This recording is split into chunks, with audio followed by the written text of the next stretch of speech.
From Beyond Marketing, it's the 20-Minute Call, a podcast about the dreamers, boundary pushers, rebels, and champions of the skydiving industry. Each episode is a narrative journey highlighted by the highs, lows, and luck that the skydiving industry delivers, as told by the most influential people within the sport. If you've ever dreamed of becoming a skydiver, perhaps opening a drop zone, or becoming the next world champion, check out the 20-Minute Call hosted by me, James LeBarry. Today I have the pleasure of welcoming a true adventurer and one of the great personalities in the world of skydiving, Stefan Hatz. Hatzistefandis.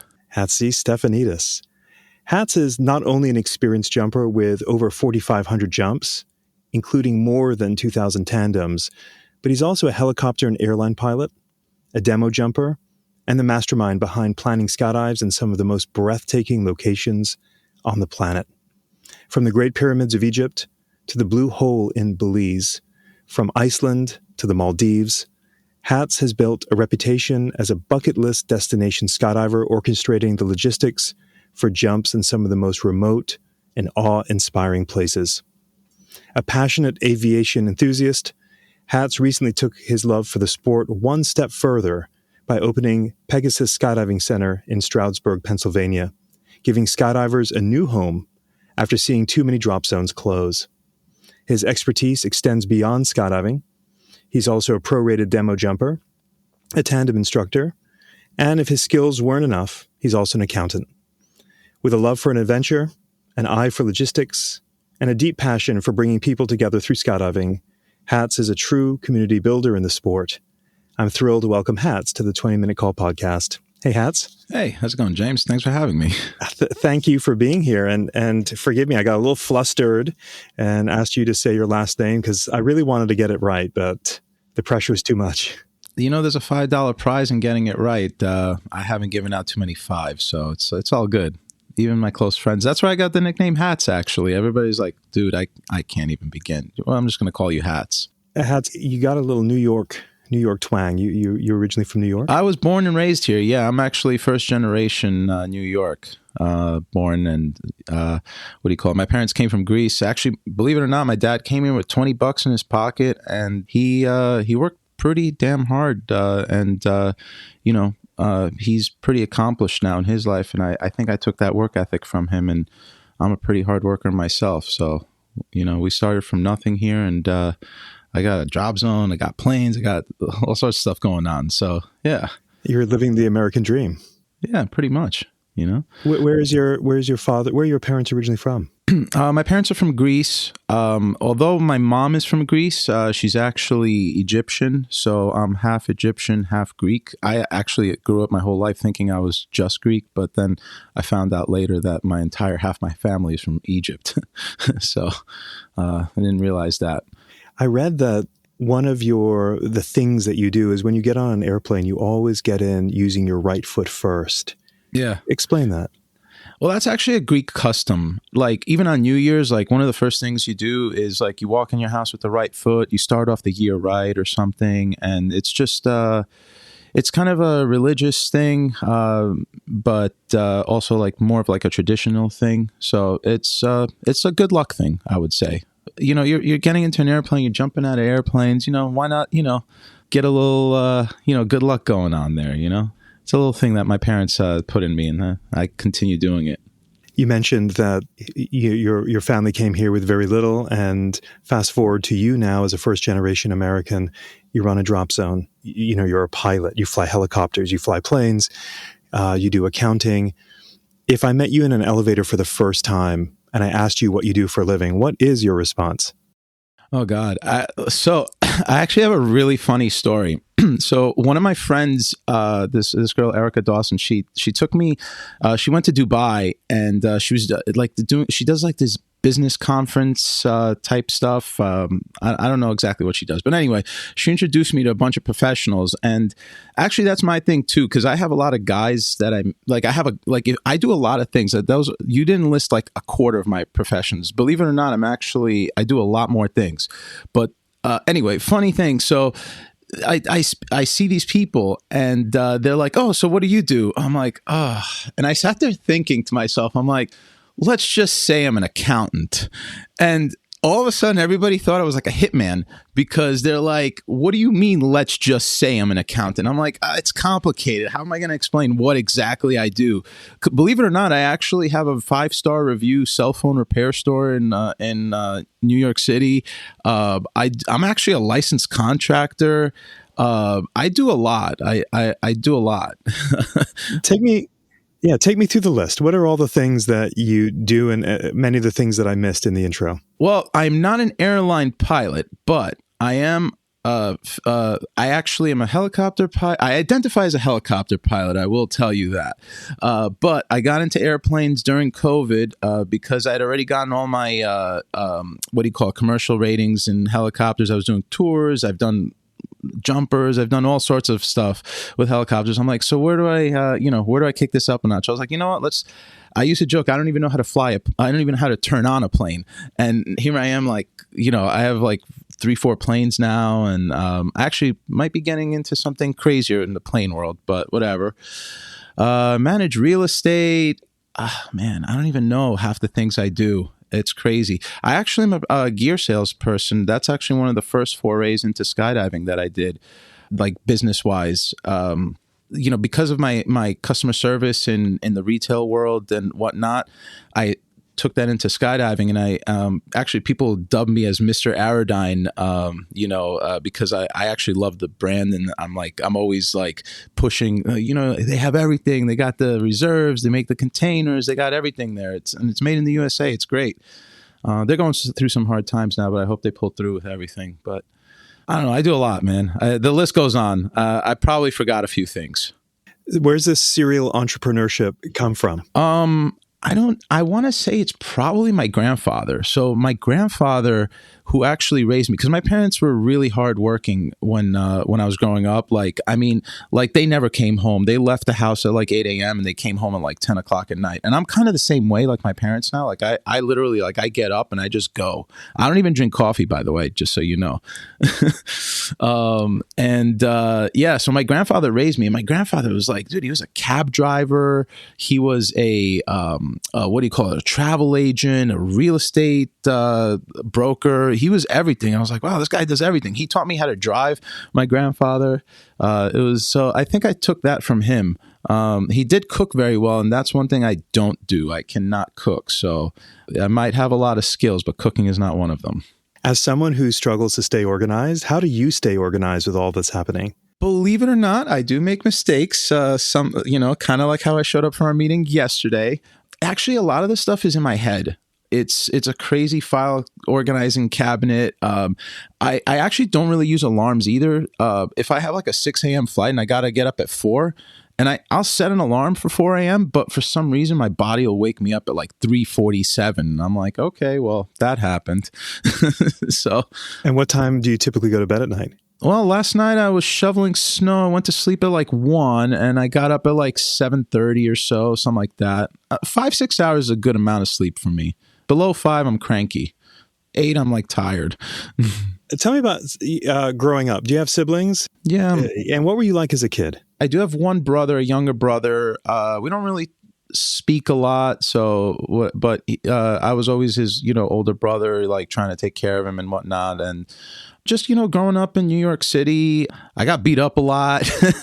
I was always the fat kid. I still am kind of the fat kid, but whatever. But I always got into like a bunch of stuff. Like there's a New York City street game called CeeLo. With like dice and stuff. Like we always used to play that at school, and handball tournaments and stuff. So I always got into things that were like really like just weird and whatever. Like you're like, you do that, and like you come home and you have an eBay store. Oh yeah, that was I was actually the number one salesman on eBay. I'm also a car dealer. I forgot about that too. See, I told you I was going to forget some things. I always forget. I was invited to like the eBay president's dinner at like age 18 years old. So it was pretty cool. Were there certain products that you sold on eBay that you specialized in, or was it pretty broad? It was a lot of different things, but I got into cell phone repair and computer repair as a kid. So I grew up in the 90s, and back then like computers were like $2,000-$3,000, and I actually broke the home computer. And I remember like I was like, shit, my parents are gonna kick my ass if I don't fix this. So like I took it apart and I was like, oh, this was easy. I fixed it. So then I became the Mr. Fix It guy. So everybody would bring me their phones and stuff to fix at like 16 years old. And I was like, okay, I'll fix this for you. And then I started like buying because like if you want to buy cell phone parts, like they want you to buy by the thousands of dollars to open an account. So I was like, what am I going to do with all this stuff? Like I just bought it. So I just opened up eBay stores. And I'm like, oh shit, I could actually make money. So like I'm like 16 years old going to high school and I'm selling like tens of thousands of dollars on eBay. It was crazy. I was always entrepreneurial. I don't even know if I said that right. English was not my first language either, by the way. That was me as a kid. And then, like it was just crazy. I actually didn't start skydiving until I was 30-ish or so, I want to say. If you're a DZO or DZM listening to this podcast and you're not using Burble, I've got a question. Why not? If the reason is price, what's the cost of your time? Other booking and manifest softwares are a one-size-fits-all. Burble was built from the ground up by a DZO for DZOs to maximize efficiency. Now, isn't that nice? There's no software that compares. Choose Burble. Burble. Yeah, tell me about what led you into that. I am not proud to admit, but I probably have like 15 tandems before I actually decided to go into skydiving. And even when I did, like a couple of times, they're like, dude, I've seen you here before. They're like, you should really just get licensed. And I was like, no, man, I'm okay. Like, I'll just do another tandem. It's all right. Every time a friend was getting married, like they're like, oh, we're doing a bachelor party, we're going skydiving. I'm like, yeah, I'm in. They're like, I don't even know you. I was like, don't worry, I'm in. Let's just go skydiving together. So I did a bunch of tandems, and then one time I took my mother-in-law for her 60th birthday at Skydive Long Island, which is now closed. Well, it's Long Island Skydiving Center became Skydive Long Island, but the original Skydive Long Island closed down. Yeah, I went there and I was like, you know what? I think I want to make this a training tandem. And I almost didn't do it because I had a coupon. I think it's like a Groupon or something for there. And they're like, oh, well, if you want to do a training tandem, it's going to be $80 more. I'm like, it's still a tandem. I was like, I want the deal. They're like, no, if you want to learn, it's going to be more. And they got me, they hooked me up, and it was actually kind of crazy because I paid for a lot of my early skydiving there at Skydive Long Island by like fixing people's phones and like their computers and stuff. So like I'd be going there and like, I'd be there like the whole weekend trying to get a couple AFF jumps in, and like in between, like when I should be debriefing, I'm sitting there like putting together like computers and stuff and like on the picnic benches that they had there. And I had this whole workstation, and instead of them paying me, I was like, just put money on my account so I could keep jumping and, get my license. And everybody knows me from there like that, that's what I did. But yeah, it was a crazy little start to that. And then, from there, like Skydive Long Island closed and all of us became like refugees, and we just went all over the place, wherever like we could find it.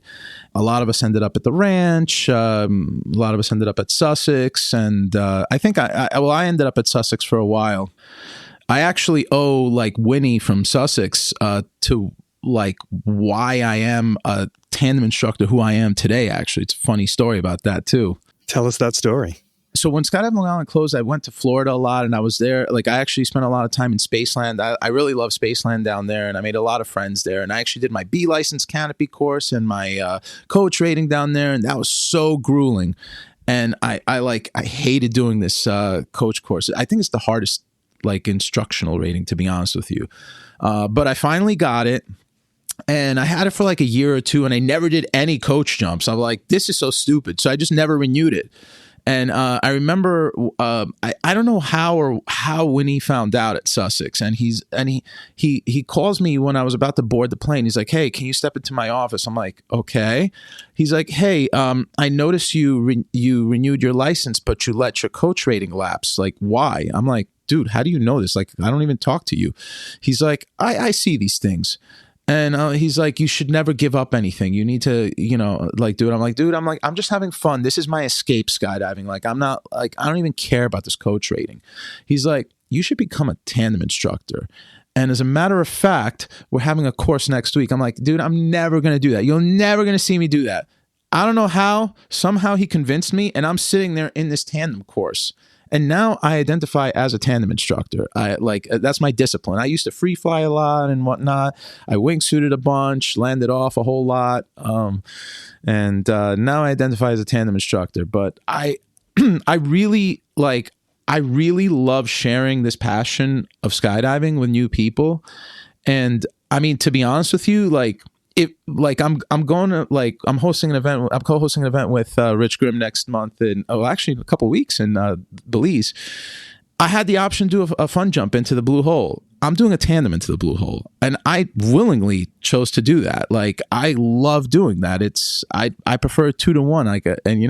I could be as crappy as I want. You got to come to me, like, if you're jumping with me. So I want to share with you as I'm listening to you. I have such a big smile on my face because. Firstly, what borough of New York are you from? I'm from Queens. That's the real borough. I feel like, and I hope this is not taken in a negative way. No, I'm proud of it. I feel like you're the Gary V. Like, you're the closest to Gary Vaynerchuk I've ever met. Like, you've got that immigrant hustle, streak where you're going to make it, and what do you got to lose? So let's go all in. I mean, that actually pretty much like kind of describes my mantra, man. I mean, like, to be honest with you, I'm really not that like great of a skydiver, or I'm like, I would say like I'm an 85% student at pretty much everything, but I really like, I have a passion for it. And I say, you know what, like, screw it. Let's just do it and whatever. I kind of like, I put myself in there and I do it. I have another funny story actually related to that. I'm not the skinniest person, I'm overweight. I'm slightly overweight. We had this event that a buddy of mine, Tommy, he hosted it in Everest, and he's like, "We're gonna go jump in Everest." And I'm like, "Yo, I'm in. Let's just do it." He's like, "Can you get a bunch of people?" So I rounded up a bunch of friends. And literally the trip was all my friends. Like, I think he had 1 or 2 people that he brought, but like, it was all my friends that I brought to this event. It was a small, 16-person boogie. We were going to go jump in Everest. He had all the permits and stuff like that. And something happened the day of that we got there, and everything just fell apart. And it really sucked. When we got there, I was like, well, if we're not going to jump, like, let's go like hike to base camp. And everybody's like, Hatz, like, you of all people want to do this? Like, because like it was my idea, and I am the least prepared person for stuff like this. Like, my friend, like Jess, like, she like was preparing just to go to Nepal, and she was like running like 5 hours a day and this and like all this crazy stuff, like working out. And she's like, what did you do in preparation for the trip? I'm like, I mean, I went on the elliptical like twice a week for like 30 minutes. They're like, you're going to die up there. You can't make it. There's elevation. There's all this stuff. I'm like, whatever, let's just do it. Like, and I'm like, we do things not because they're easy. It's because we thought they'd be easy. And then I found out the hard way that it's actually not a very easy hike to go to base camp. And especially if you're not prepared. My friends still make fun of me for this. And I'm just going to flat out say it. Like, halfway through, my buddy Matt takes a video of me when we got to, I forgot the name of the city, but anyway, we got to this one little stop along the way, and he's like, I'm like panting, and he's like, Hatz, you okay? And I look at him, and I was like, nah, man, I'm pretty fucking far from okay. Like from Pulp Fiction, Ving Rhames right there. And I wasn't planning on it. It just came out. I was like, I'm done. Like, we've been hiking for 8 hours and it's just all uphill. I'm like, what the hell?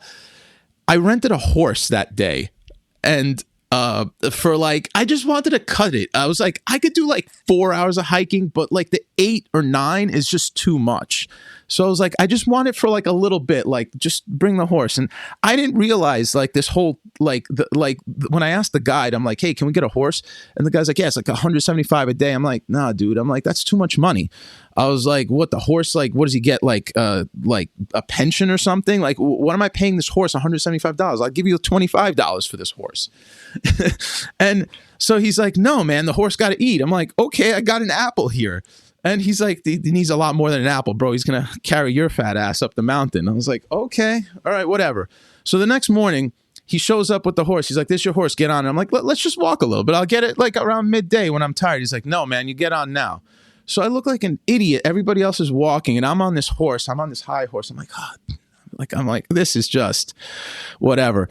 So anyway, we walk a few feet, and this guy comes and takes the reins. I'm like, who's this? They're like, this is the horse's owner. He's going to lead the horse up the mountain. I'm like, so because I'm too, like, tired to go up the mountain, now a horse and this guy has to come up the mountain? He's like, yeah, man, what did you expect? I'm like, I thought you were going to drag the horse. He's like, no, it's his horse. He's going to drag it. As if I didn't feel bad enough that I made this guy come up the mountain. He's literally dragging the horse.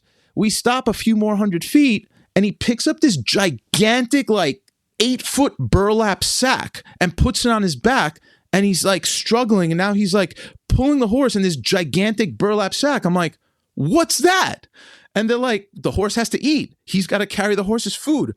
I'm like, oh my God. Now I not only got a horse coming up the mountain, I got this dude, and he's carrying like what's got to be like 200 pounds up the mountain. I felt like, I was like, send the horse back. I'm like, I don't want this anymore. Like, this is just too much. And all my friends were like making fun of me. Like at one point I was like texting while I was on the horse, and they're like, we're just struggling and you're texting on a horse. I'm like, yeah, all right, that happened. Did you make it to base camp? We did. One of my friends, she is an airline pilot. We all made it up there. I just use it to cut the day. Like, I did like 4 or 5 hours of hiking, and in the end, they understood what I wanted it for. So it was like kind of half and half. We made it to base camp. One of my friends, she's an airline pilot. She was like puking and like ready to throw up there. I was like running and around and everything. I was all right. I was surprisingly good with the altitude. And I want to point out, like I've mentioned about the no sleep, the lack of sleep that I use normally. I don't know why, but the altitude affected me, and I would only sleep 1 hour a day while I was up there. So part of the reason why I was so tired is because I'm running 23 hours a day awake. Like, my roommate was like watching me watch movies at 3 a.m. He's like, you should get some sleep. I'm like, I can't sleep. Like this, like we're in like these like tin huts. It's cold. It stinks. Like the bathroom is basically a hole in the floor in the next room, because we had the premium package. So we had a hole in the floor in the next room. Otherwise, you go out to an outhouse somewhere. So that's premium in Nepal. So it got progressively worse as you go up there. But yeah, it's it was interesting. Hatz, I knew coming into our interview today that I was going to enjoy them. I'm enjoying this so much. Tell me, how would you describe your brain? Because I am sort of the guy, like yourself, an immigrant, or you're a first generation immigrant or American. I immigrated to this country, and I am similar to you. I have, I work 7 days a week. I'm flat out. I don't hate working. I'd like to have a little bit more balance, but I'm also operating between rails. I'm risk averse to a degree, but you seem to be willing to spill over those guardrails, if you will, going, hey, let's go to base camp. Sure, let me, hustle on eBay, and, if it doesn't work out, it's all good, but I'll also do this, and I'll do that, and I'll do this, and I'll do that. It almost seems like you don't have a fear of failure, and as a result of that, you seem to be thriving. Do I have that right? I would say so, yeah. I mean, I kind of just like to send it and, and hope for the best. And I think anybody could do whatever they want, but you just have to be able to put the effort into it.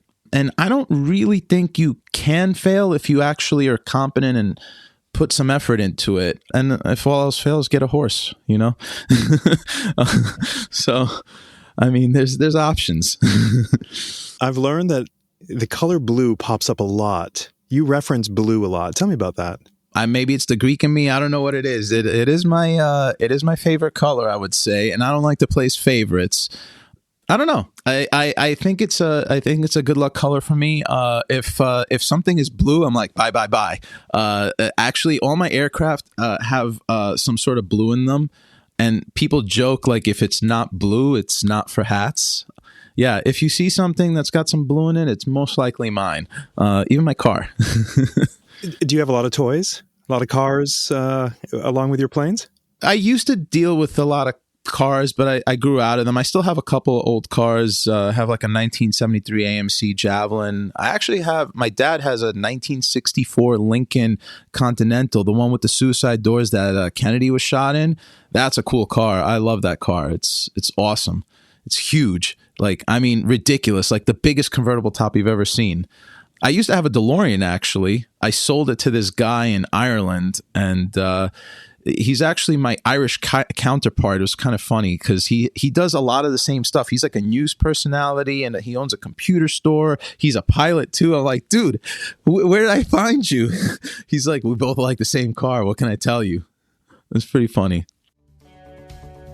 If you're a fan of the 20-Minute Call, I'd like to invite you to be a member of a budding community with me on Patreon.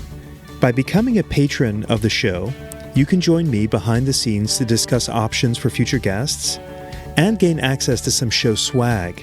It's pretty sweet. Details on how to become a patron can be found in the show notes. Okay, back to the show. So you mentioned you have several airplanes. Clearly you love aviation. When did your love for flying really first come into play? As a kid, I always wanted to be an astronaut. I didn't even know how you get into being an astronaut. So I was like, all right, whatever. Maybe I'll become like a pilot. But then I looked into flying school and I was like, man, this is expensive. I don't got $10,000 to get a license. I was like, forget it. And then I started skydiving and I was like, oh, I could get a license for $1,500. Yeah, I'm in. Let's do that. That's aviation right there. And then after I became a tandem instructor, one of my buddies, Keenan, he was a helicopter pilot, and he was like, "Hey, I'm trying to get my hours up. I'm a CFI. If anybody wants to, get trained." I was like, "Hell yeah, let's do it, man!" And I was always helping Keenan out with like skydiving stuff and whatever, because he was like a novice skydiver. I already had like 1,000 jumps by that point. And, I would help him out in some ways, and he would hook me up in helicopter lessons. So I got my helicopter pilot's license. Funny story, actually. I got the helicopter pilot's license, and we were flying around a lot with Keenan. And I remember I was like, hey, man, I want to go to this boogie up at Skydive the Falls. I was like, I called the DZO through a friend of mine, and I was like, hey, listen, man, I want to fly up to this boogie in a helicopter with a buddy of mine. And do you think it'd be all right if I like park the helicopter somewhere on your airport there? And he's like, so let me get this straight. You want to come to a boogie that doesn't offer helicopter jumps in a helicopter, and you're asking me if that's okay? I'm like, I'm picking up what you're putting down. He's like, I think we're going to become good friends. And now Jason over there at Skydive the Falls, he's one of my good friends. We actually talk like every day, and we co-host all the events together there. And I think we're a really good team back and forth and whatnot. And it was pretty awesome. Now I've been running, helicopter jumps in a bunch of different DZs and whatnot. I got into airplanes. Now, open up my DZ. I'm training all my pilots. Who would have thought that I'd be training, jump pilots, but I'm very particular in I'm particular in a weird way. Like my brain's weird. Like I'm always thinking about like the long term and not the short term. And sometimes that means I think I'm a little bit like short-sighted or something. I'm always thinking more how this will help us in the long term. And I don't always look at the immediate, like be like, hey, if we in the piston engines, if we use more fuel and keep the engine cooler, we won't have to do cylinders as much. And, we're wasting fuel, but it has other downsides. The plugs are getting fouled, but the cylinders, which is a big job, last longer. So we do stuff. That's my mantra with that. That resonates with me. As my dad used to say this all the time growing up. Begin with the end result in mind. Think about the long term picture. Mm-hmm. I think that's a great thing. Most people are thinking more short term gains than the long game. It's kind of nuts with that. Pretty incredible journey for a humble kid from Queens. Yeah, honestly, man, I'm honored to be on this podcast. Like I'm not that great of a influential person. Maybe one day I will be. Check back with me in like 10 years. I'm getting there, but I'm still, a novice in all this stuff, I mean, I'm honored to be, like in the same podcast as like Dan BC or Rich Grimm. These guys are great people, And speaking of Rich Grimm, like he's very particular about who he works with. I'm actually really honored that he trusted me to co-host the Belize Boogie with him. I did.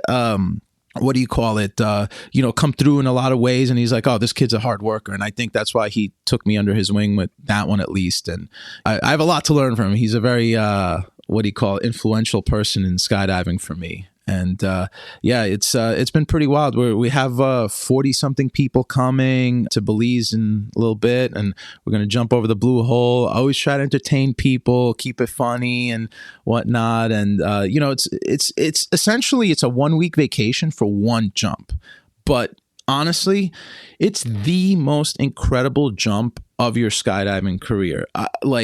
Even back when I first started skydiving, I found out about this blue hole jump, and I'm like, how do I get into this? Plus, it's called the blue hole. I'm blue guy. I need to get in on this.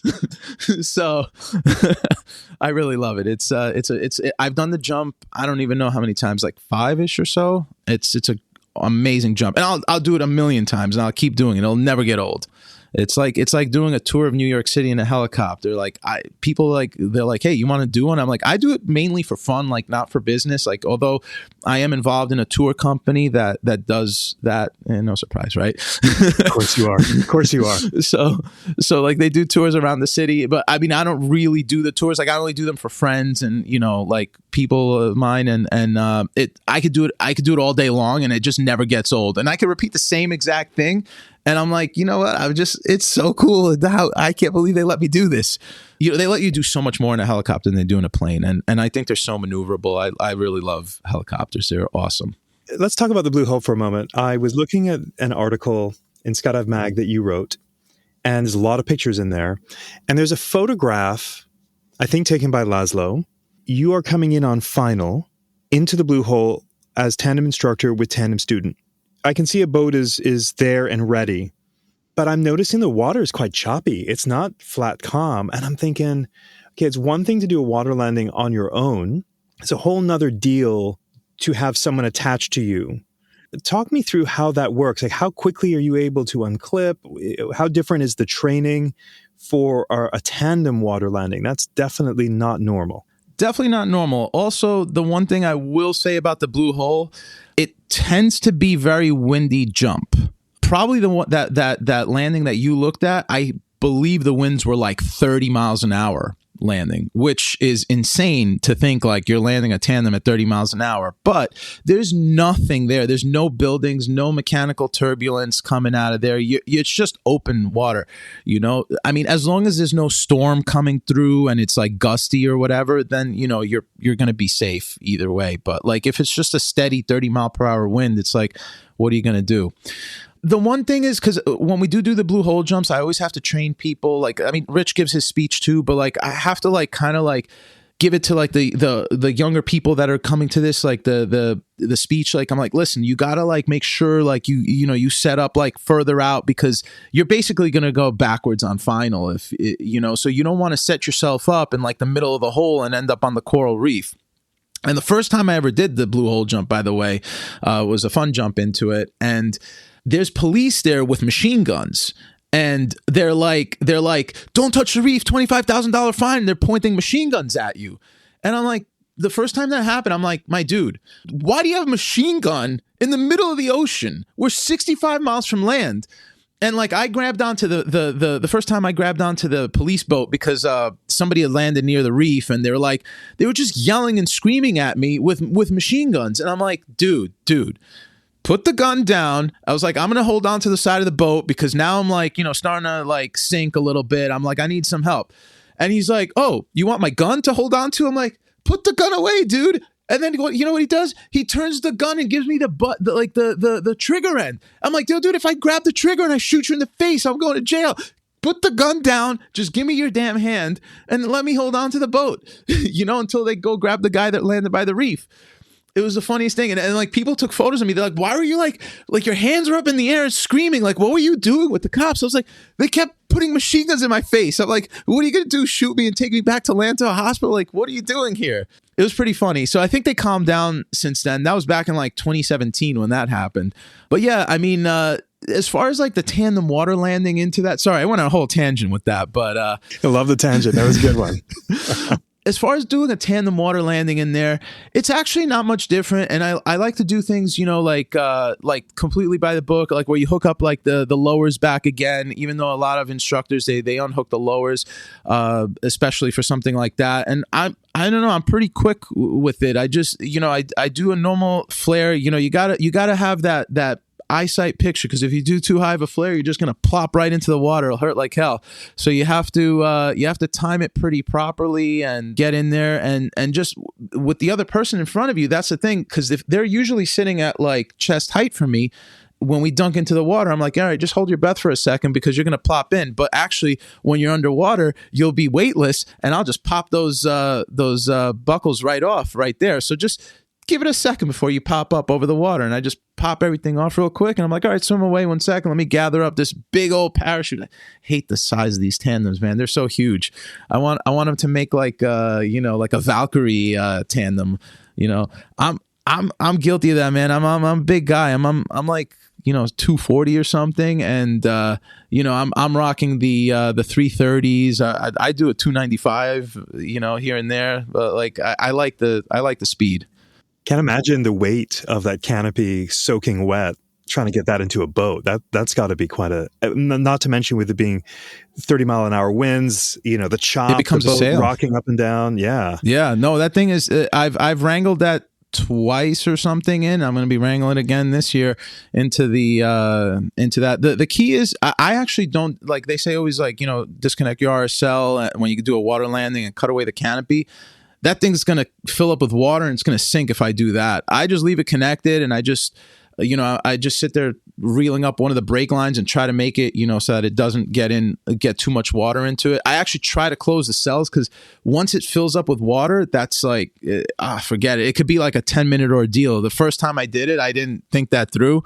And now I know, like, all right, I got to, just keep it on the surface, but like close cells. I have a whole, it's a work in progress. I try to think of as many things as possible. And I knew good enough not to disconnect the canopy, because I knew it was going to get lost. So at least I did that. But, little small details, I picked them up along the way, always improving, You could give a tandem instructor class unlike anyone else could for something just like that. Let's pivot. You've jumped in the Maldives, the Blue Hole. You've done tandems over the Great Pyramids of Egypt. You've jumped in Greece, Hawaii, Niagara Falls, Palau. I'm not going to ask you your favorite. Shannon Pilcher would get mad at me. He's like, why do you ask people that? Of all your adventures, if I told you that you could only select one of those destinations to jump into again, which one would you choose? You just basically asked me which was my favorite in the different words. I kind of did without saying what is your favorite, but I won't say your favorite. But if I just said, look, you only have the end of the world is next week. You get to jump in one of these places. Where's it going to be? Oh man, it's a tough call, man. They're all great. I don't know. I'd ask you if I could pick 5, but I'm a top 5 kind of guy. I would say I would probably do the Blue Hole. I would say if I had to do one more jump, it'd probably be the Blue Hole and stay in San Pedro over there. It's a fun time. It's a really good jump. I really, really love it. It's just something else. It's something different, like landing in the water. And my friend was like, oh, I'm going to bring water shoes and all that. I'm like, just do it barefoot. I'm like, how many times have you jumped out of a plane barefoot? And he's like, never. I'm like, just do it. Just do something different, just whatever. We'll figure it out. You get shoes on the boat, well, you send them on the boat in the morning, but that's besides the point. But yeah, I would say it would probably be that. I do love jumping at our drop zone at Pegasus. We're just surrounded by a bunch of mountains, the Delaware water gap's right there, and you're just landing in valleys of mountains. It's just covered in seas of trees. It's insane. Like, you're not looking at farm fields or industrial stuff. I really love jumping in that area. the reason why I even started Pegasus was because sky's the limit. The airport got bought out. They pretty much closed down. I don't know what they're doing these days, but yeah, and we just started up over there, and we were literally down the road from where they used to be, and it's a beautiful area. I fell in love with the area. I have property out there in Pennsylvania, and I love spending time there. It's a nice little getaway. Tell me about the name Pegasus. I did not choose that name. The airport that we own there actually was named Pegasus after a constellation. It's the Pegasus constellation, which happens to be a Greek mythical figure. So I was like, when that came, when I saw the airport, it's actually funny how I landed on that airport. I was flying back from Niagara Falls, and I broke down in the helicopter. And a lot of my stories usually start off with some sort of misfortune, and it turns out I try to see the bright side of things. And so I broke down in the helicopter, and I'm broken down, and I'm like sitting at this airport, like cursing, like, why isn't this thing starting up? And like, there's a sign that says airport for sale, and it has a phone number. I'm like, what? Airport for sale? That sounds great. And so like, I call the number, I call the guy, and he's like, yeah, I'm selling. You want to come take a look at it? I was like, yeah, I want to take a look at it. And it's said, Pegasus. I was like, this is a Greek name. I was like, I'm Greek. And he's like, it sounds like it's for you. And then we're like, yeah, we'll just call it Pegasus Skydive Center. It's at the airport and whatnot. And I mean, it's actually very relevant. I mean, the Pegasus is a flying horse. Icarus is also a Greek name, by the way. And the story about Icarus though is that he flew too close to the sun and he died. And I never understood why they would name the parachute company after that, but whatever, it makes sense. But Pegasus is the more appropriate version of Icarus, I would say. And you have experience with horses. I do. They're always coming back. If I ever become a stand-up comedian, I'm going to add that in there. There we go. You're welcome. Has there been any adventures in drop zone ownership where you're like, it sounded like a great idea at the time, or you're loving the decision you made? No, I think I'm loving every step of the way. In life, there's always challenges, like how I'm going to do this and whatever. There's always something that comes up, and you just got to work through it and figure out a way to make it, work. I mean, I'm happy with the decision that I made.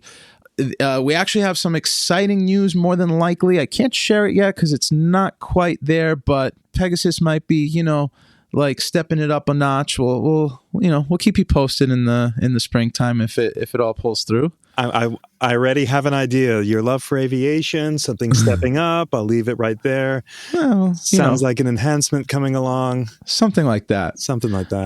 But, even with Pegasus, like I'll give you like just a testament to like our like willingness to do stuff and whatever. We've been doing a lot of weird, cool events. And so like there's this one which we're going to be doing in July again, and we're actually going to be opening it up to C or D licensed skydivers more so. But we jump into a nudist colony. Everybody's completely nude. Actually, you know what? And if I thought skydivers were like the coolest people, nudists are like so much cooler. Like nudist skydivers would be like game changers. Like it's just. Those would be like the awesomest people. It's funny, like this guy cold calls us. He's like, hey man, I'm just trying to get a bunch of people jumping naked into our facility here. I'm like, say more. He's like, really? He's like, I called like 4 places and they all told me to go screw myself. I was like, no, I want to hear what you have to say. I'm interested. This sounds interesting. It's different. Like, if you run a drop zone and you do like the same mundane thing all the time, like, all right, let's turn tandems. It's the same thing. It gets monotonous and it gets boring. Like, I look forward to our July naked jumps. They're not pleasant. Like, it is not what you think. It is not hot, busty girls running around naked and you're like, oh God, like with a boner, and like, you're like, what am I going to do here? No, it is fat old dudes that are running around naked. You're like, oh no, this is not what I wanted. But, there's a sprinkle of hot girls, but I mean, overall, it's not what you thought it would be. And I knew that going into it. I fully knew what I was going to expect, but I still was like, this is going to be different. It's going to be unique. And I mean, we've been improving this event with them every year. Like this is going to be our third year running it. And they're like, dude, we can't believe we called 2 other places and they just hung up the phone on us. And you're like, yeah, I want to do this. Let's just, go ahead. And it's so cool. Hatz, you're married. Is your wife the polar opposite of you? Opposites do attract. She, like I said, she's. I'm the kind of guy that gets up in the morning. I just start running around. I'll go shovel some snow, whatever. Then maybe I'll go have some breakfast. She'll be sitting in bed, having her coffee slowly. I'm kind of the guy that says, let's go to Everest. You want to come with me? She's like, no, you have fun. She's like, you go do whatever you want to do. I'm just gonna stay here. We do have our fun together. She is coming with us to Belize.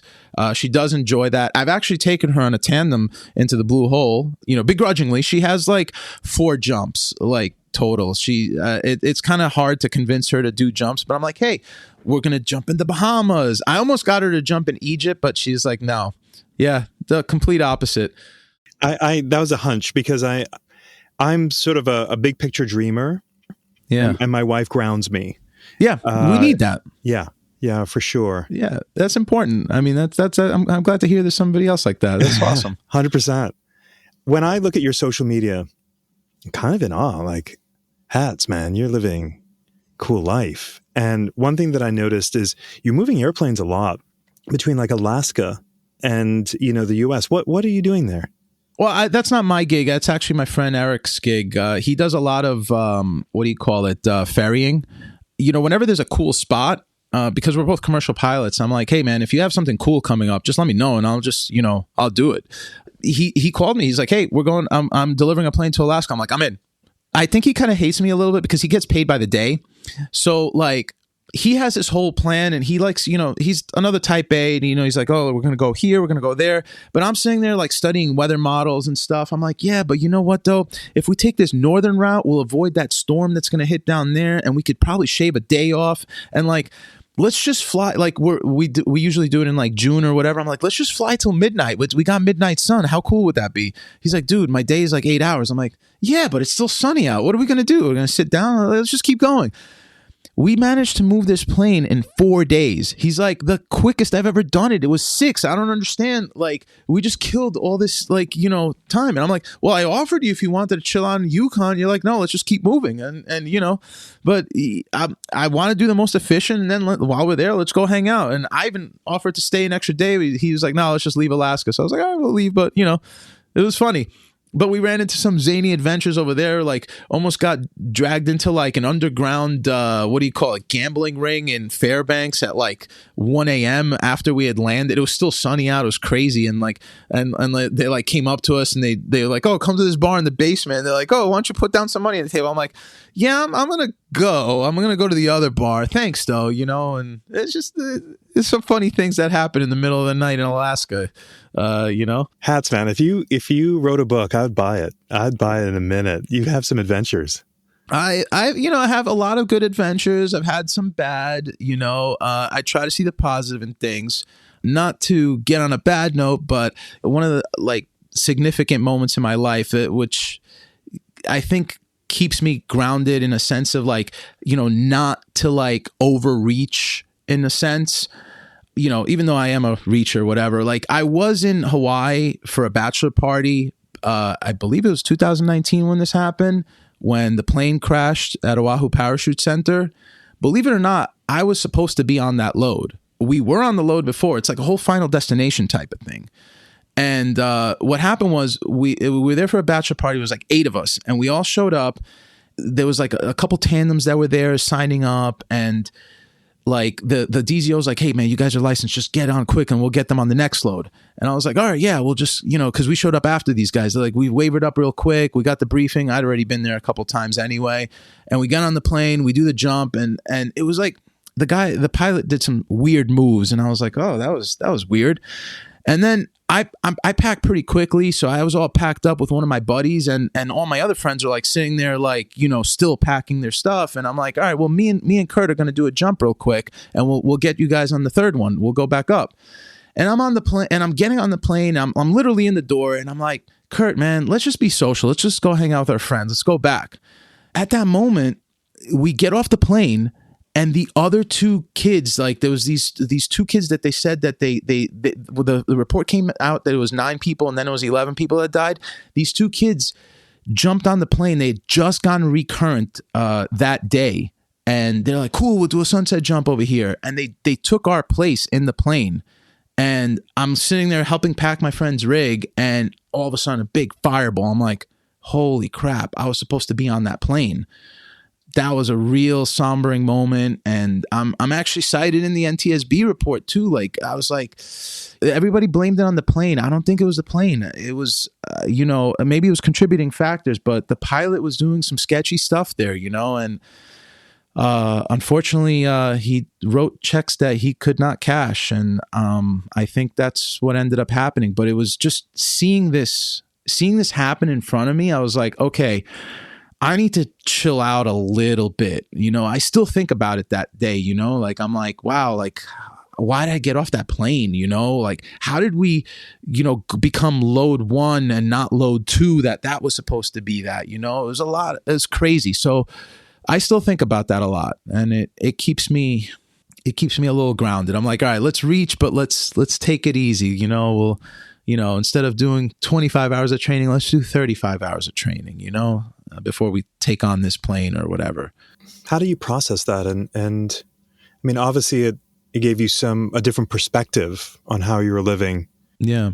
Because you're on borrowed time, really. I guess. I don't know. I wouldn't say that. I wouldn't go as far as that. I mean, it kind of messed me up for like a year after that. I still was jumping and everything, doing my thing. I mean, on the surface, you wouldn't even know that. But, deep down inside, I was like, wow, I can't believe that happened, I put myself out there to a lot of these things. And, sometimes it's good things, sometimes it's bad. But overall, like I said, it's trying to make some reasonable decisions. And I think, honestly, I owe it to myself. Like, what I say to myself is like, you know what? I made the right choice in that moment. And it was a conscious decision. I was like, I'd rather be with my friends than be selfish and get an extra jump.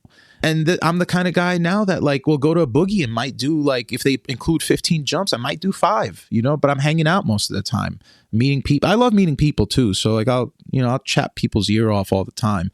Maybe my jumping has slowed down since then a little bit, but I still do. If I need to do 15 tandems in a day, I'll still bang them out. That's different. But just other stuff, This podcast is sponsored by Beyond Marketing, the digital marketing agency for the skydiving industry. Now, I'm not a fan of lots of ads during a podcast. I mean, who likes ads? So I'll stop talking about how marvelously wonderful Beyond Marketing is. But if you're curious about what the amazing people of Beyond Marketing do to help drop zones and manufacturers thrive, then you should check out their website at dropzone.marketing. That's dropzone.marketing. Tell me about COVID, because in Parachutist, when you were featured, the question was, what do you consider your most significant life achievement? And you had mentioned that you had got COVID during the New York wave, and you just threw yourself into the study of masks. Can you just walk us through that story and why it was so significant to you? Yeah, that was a big moment for me too. We had just come back from the Maldives actually with Rich Grimm, and I remember being out there and like in Europe and the Far East, where we were, Maldives over there. And I remember everybody was taking COVID really, really seriously. Like they were doing like temperature scans and all this other stuff. People were wearing masks and whatnot. I get back to the United States and like there's zero screening. I was out for like 2 weeks out of the country, and I come back, and that's when everything was getting really, really heavy. And there was like nothing. There was just a questionnaire like, have you been to Wuhan, China? No? All right, keep going. I was like, wow, we are going to get completely fucked. So another thing that I do is I import a lot of cell phone parts and computer parts from China. I have vendors out there. I have like, the vendors are really personal shoppers, to be honest with you. So they go to a lot of the warehouses and they pick up the stuff. So I have these established relationships with them. When it started happening in New York, they were complaining like, we don't have masks. I remember, seeing that. I'm like, wow, this is crazy. How does our own government not support us with this?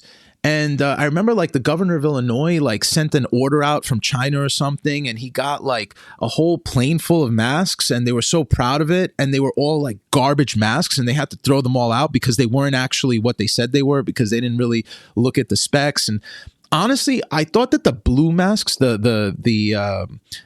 thought those were like proper masks. I didn't even know what an N95 was before then, you know, like the white masks with the, you know, the really thick. I thought the blue masks did everything. I knew nothing. I have no medical experience. I was still working. It was in the middle of tax season when all that happened. I got sick with COVID in March. Actually, I think my wife got it and she gave it to me. We were both deathly ill.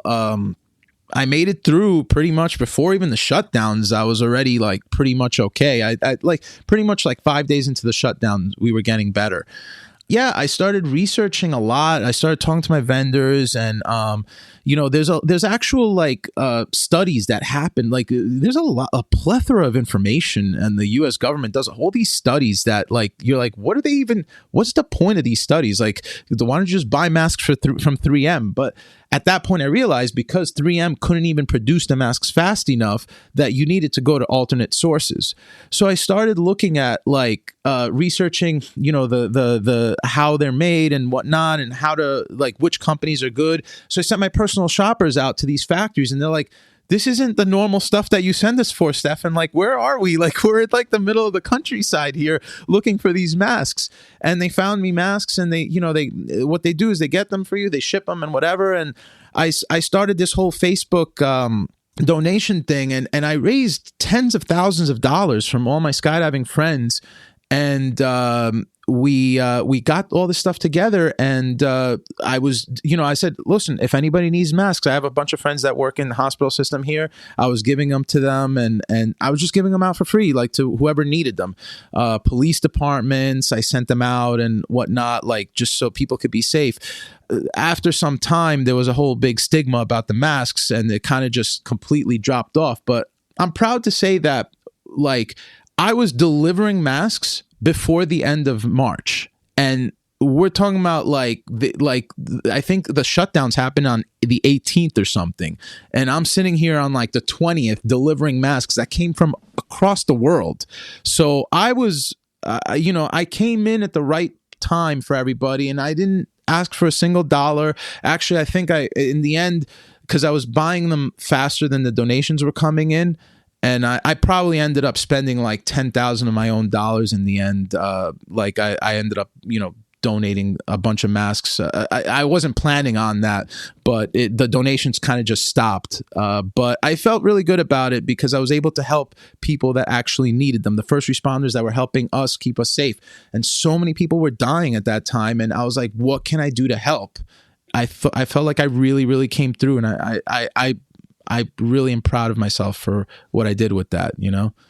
It's that's so awesome. Yeah. Love that. I think I know the answer to this, but I'm going to ask the question anyway. A common question I ask on this to almost every guest is, tell me about a crossroads moment in your life.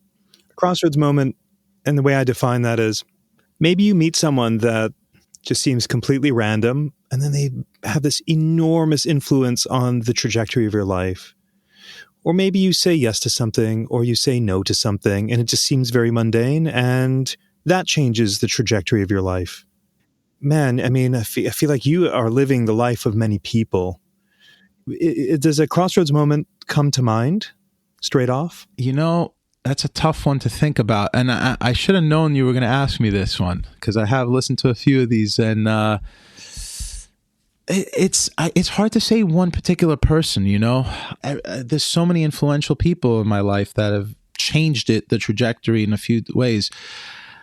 I mean, honestly, I would say probably when I got into skydiving in 2013, you know, when I met that group of people out there in Skydive Long Island, which I'm still very good friends with, like, I actually, like, all my friends, I have pre-skydiving friends, and my post-skydiving friends are 99% skydivers now, you know, and a lot of my good friends are all skydivers. So I would say that was the biggest trajectory of my life over there. Like, you know, just, you know, I was biking before. I have bike riding friends and all that. I had high school friends that we go camping trips with and all this stuff. And it's just complete change. Like, I was home on weekends all the time. Now I'm at the drop zone. So I'm going to say that pivotal moment in 2013 or so when I started jumping, for real, like I was jumping since 2010, but yeah, I'd say when I finally took that moment, that was the crossroads, but not a particular person. It was just a group of people,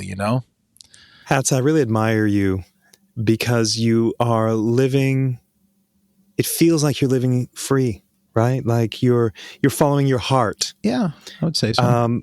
I meant to ask you, how many LLCs do you have registered? I don't know, man. It's got to be over 25. I'm not sure.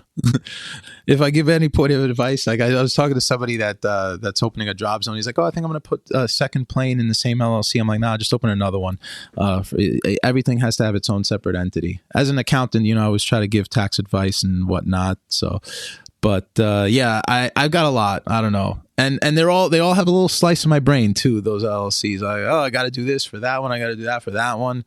There's no, my calendar, if you look at it, is empty. I don't really have stuff on my calendar. There's one thing today. I didn't even put the meeting in our calendar. It's not even here. Yeah, it's all up here. I don't know. It's crazy. And I got to deal with other people's problems too. I'm like, oh yeah, my friend, I have a friend that lives in Hawaii. She, all of a sudden they rejected her unemployment. I'm trying to help her fix that. So it's crazy. Hatz, I really admire your brain. And I feel that you're a guy I'd like to know better. If I were to go anywhere or if we were in a tight spot, I know I'd want to be in your group. Thanks. I appreciate that, man. I'd like to say I'm, my friends, they know that a lot of people, they label me as the guy for things. They're like, and if I'm not the guy for it, I probably know a guy. And I'm always willing to help. So I feel like everybody should be that way. And I do expect that from my friends too. I'm attracted to people that, are always willing to help. And I always feel weird, like, when I get the help back from people and they're like, I don't want anything. Like I try to give them money or something, or like, oh, let me give you like, a cell phone charger or something, like, and like, they're like, nah, dude, I'm just take it. Just don't worry about it. I'm like, all right, whatever. Thank you. I appreciate it. And I like that in people. And I'm happy to know a lot of amazing people such as myself. And I like my circle. You mentioned about midway through our interview that you felt humbled or honored to be on this podcast because, we've had skydiving greats on this show. The beauty of our sport is the tapestry of the people that make up skydiving.